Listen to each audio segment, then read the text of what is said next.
certaines voitures mériteraient un film à elles toutes seules. C'est le cas de la DeLorean DMC-12 qui pourtant connaîtra la gloire cinématographique, mais malheureusement à titre posthume.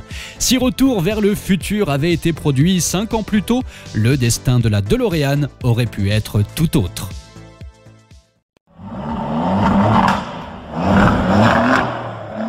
Bonjour à tous et bienvenue sur la chaîne Carjagger, j'espère que vous allez bien. Aujourd'hui, nous allons retracer le parcours complètement fou et bien laborieux, il faut bien le dire, d'une voiture qui nous a tous fait rêver.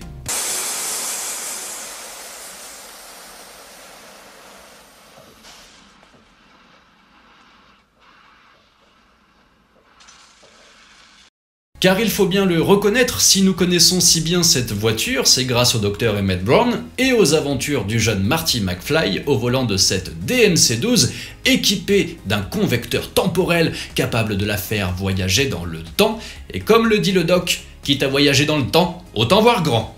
C'est ça qui permet de voyager à travers le temps. Alors comme beaucoup de gamins à l'époque, j'ai cru que la DMC-12 était une voiture sportive, tant il paraissait fantastique d'atteindre les 88 miles à l'heure, quoique si on le convertit en km/h, c'est pas si rapide que ça, mais elle avait également sa carrosserie en acier poli, ses portes papillons évidemment emblématique, ses 4 phares carrés qui lui donnaient un côté futuriste, son arrière trapu, bref, tout laissait croire à une authentique supercar. Mais clairement, il n'en était rien.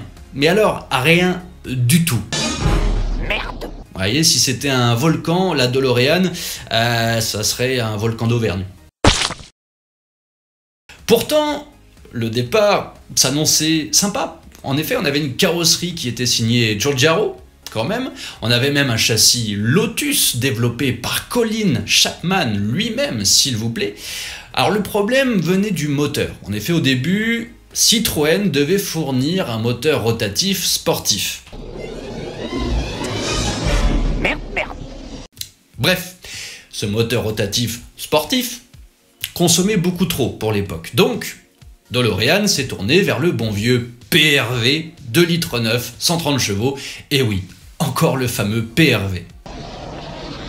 Alors 130 chevaux, c'est bien, sauf que la DeLorean faisait tout de même 1 tonne 4.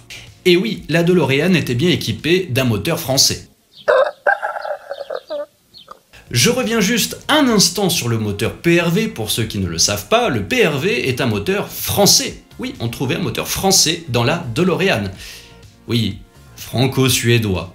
Oui, PRV, je le rappelle, Peugeot, Renault et Volvo. Ce manque de sportivité fut bien évidemment reproché, tout comme sa mise au point particulièrement difficile, et pire encore, son prix, 25 000 $ à l'époque, était bien trop élevé par rapport aux performances et à la qualité des finitions.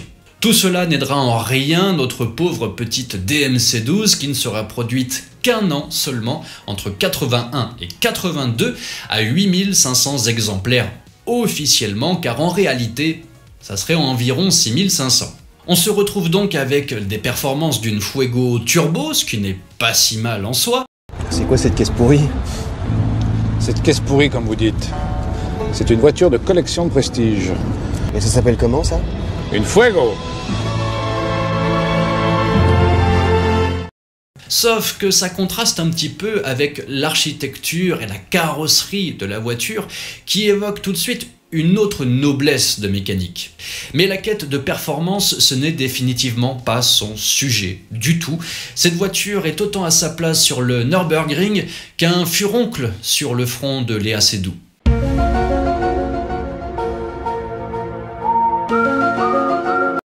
Elle n'a en rien les qualités d'une chasseuse de virage, bien au contraire, on est plutôt là pour savourer l'instant, prendre son temps. En fait, elle fait ce qu'on demande à une voiture de Californie, c'est-à-dire démarrer et accélérer, mais pas trop fort.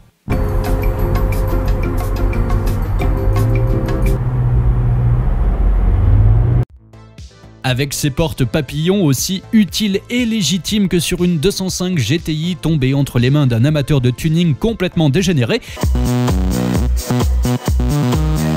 carrosserie au dessin suggestif, dissimulant une mécanique catareuse, habitacle gai comme une veillée funèbre et qualité de construction lacunaire, le tout tarifé en 1982 seulement $5000 de moins qu'une Porsche 911 SC.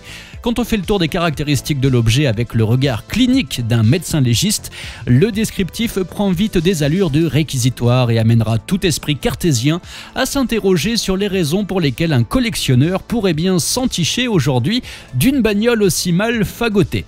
Mais ça serait toutefois faire preuve d'un regrettable manque d'imagination. Car après tout, des voitures telles que la Morris Marina par exemple comptent elles aussi un certain nombre d'adeptes, y compris dans des pays a priori civilisés.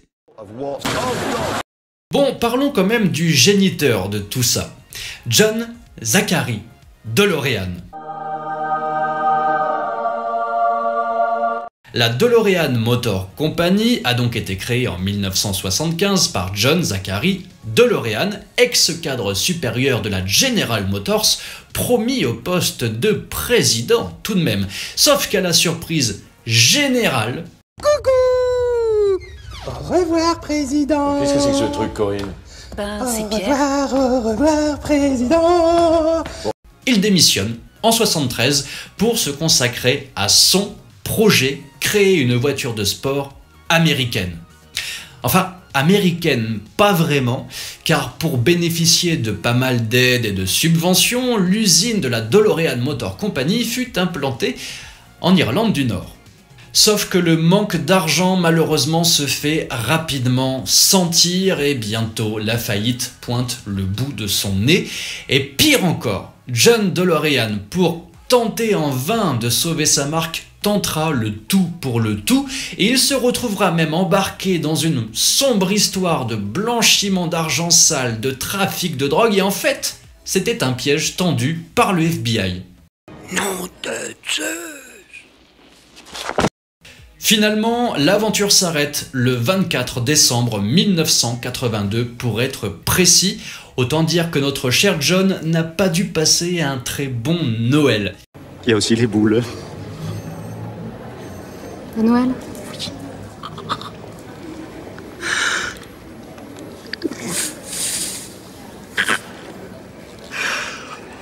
Et malheureusement, Retour vers le futur sortira que 3 ans plus tard et ça aurait pu faire décoller les ventes.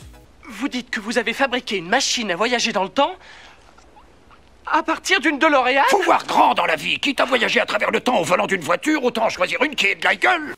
C'est dommage.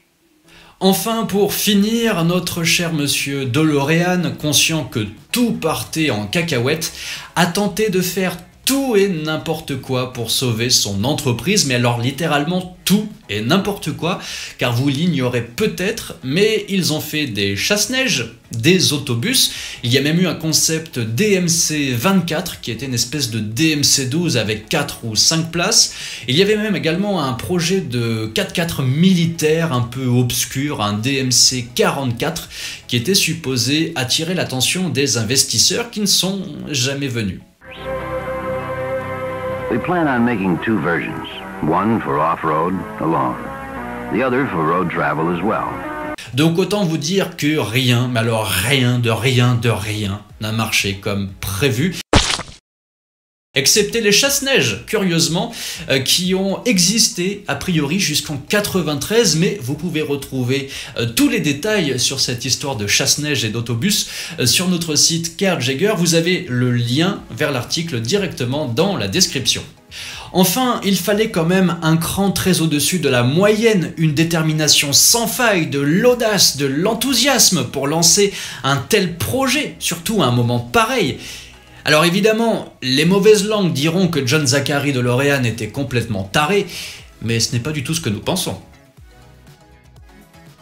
Trouver une DeLorean aujourd'hui n'est finalement pas trop compliqué. Mais si l'auto vous tente, ne tardez pas, sa cote a sensiblement augmenté depuis quelques années, rançon d'un intérêt croissant des collectionneurs et de restauration menée avec sérieux et compétence si vous avez au moins 50 000 € à placer pour retourner dans le passé à 88 miles à l'heure. Merci à tous de nous avoir suivis, vous pouvez retrouver toutes nos autres vidéos sur notre chaîne et pour ne pas louper les prochaines, abonnez-vous, à bientôt.